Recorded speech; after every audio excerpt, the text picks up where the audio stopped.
Imagine a land without water. This was the Boise Valley.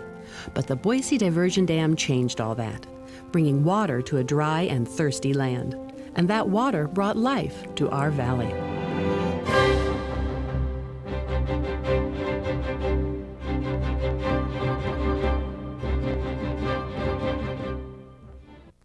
Although Native Americans had settled here long before, the Boise Basin 1861 gold rush brought a great wave of settlers to this area.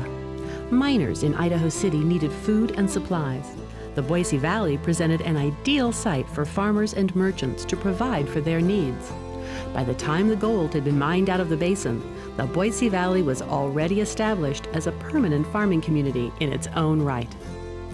However, the only land suitable for farming lay along the banks of the Boise River.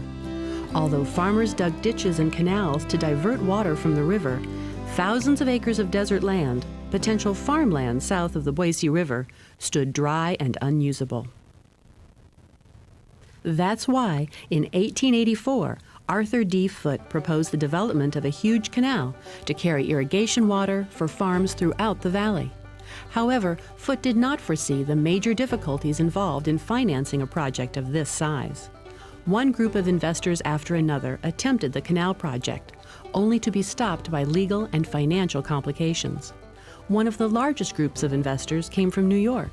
These investors gave the New York Canal its name. By 1900, after 16 years of difficult labor on Foote's canal project, only a small trickle of irrigation water was available. The project appeared to be a failure, and Foote moved away to California.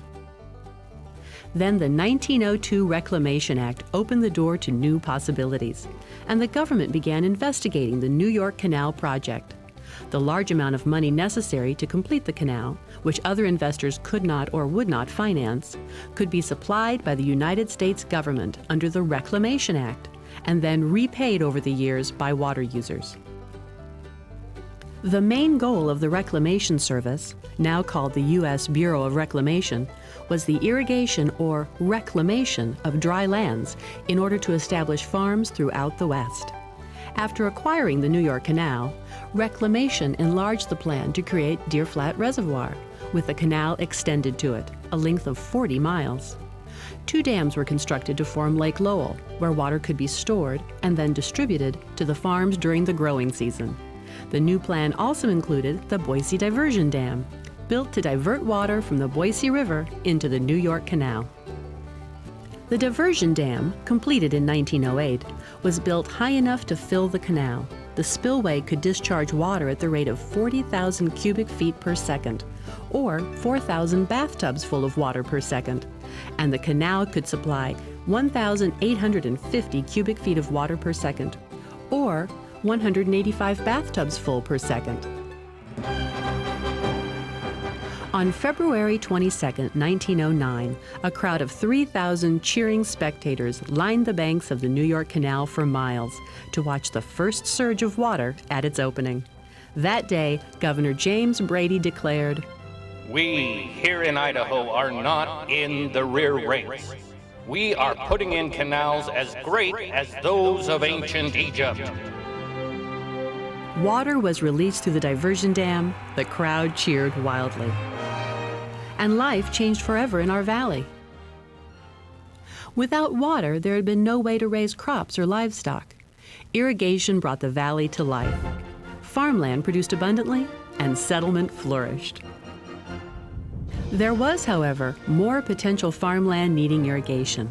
For this, a large dam and storage reservoir needed to be built upstream from the diversion dam. So in 1912, the Boise Diversion Dam's power plant was constructed to assist in this larger project. The plant provided the power necessary for the construction of Arrow Rock Dam, which was, at the time it was completed in 1915, the world's tallest dam. Arrow Rock's reservoir could capture 286,000 acre-feet of spring floodwater from the Boise River, enabling the diversion dam and canal to release abundant water supplies throughout the Treasure Valley. The reservoir also provided flood protection for the valley. With the completion of Arrow Rock Dam, the diversion dam power plant provided power for the growing community in the Boise Valley. With the formation of reservoirs and canals came increased potential for growth in the valley, not only in agriculture, but also in business, recreation, and industry. Because this is one of the earliest power plants built by the Bureau of Reclamation, along with the diversion dam, it is on the National Register of Historic Places. But the Boise Diversion Dam is not just a piece of history. Its small hydro plant could be part of the solution to the Treasure Valley's growing energy needs.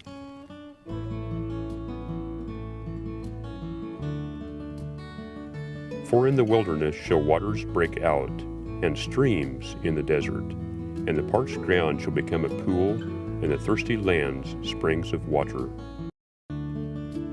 For the people of this valley, those words came true. Because of the Boise Diversion Dam and the hard work of countless pioneers, this desert became an oasis flowing with water, and that water brought life to our valley.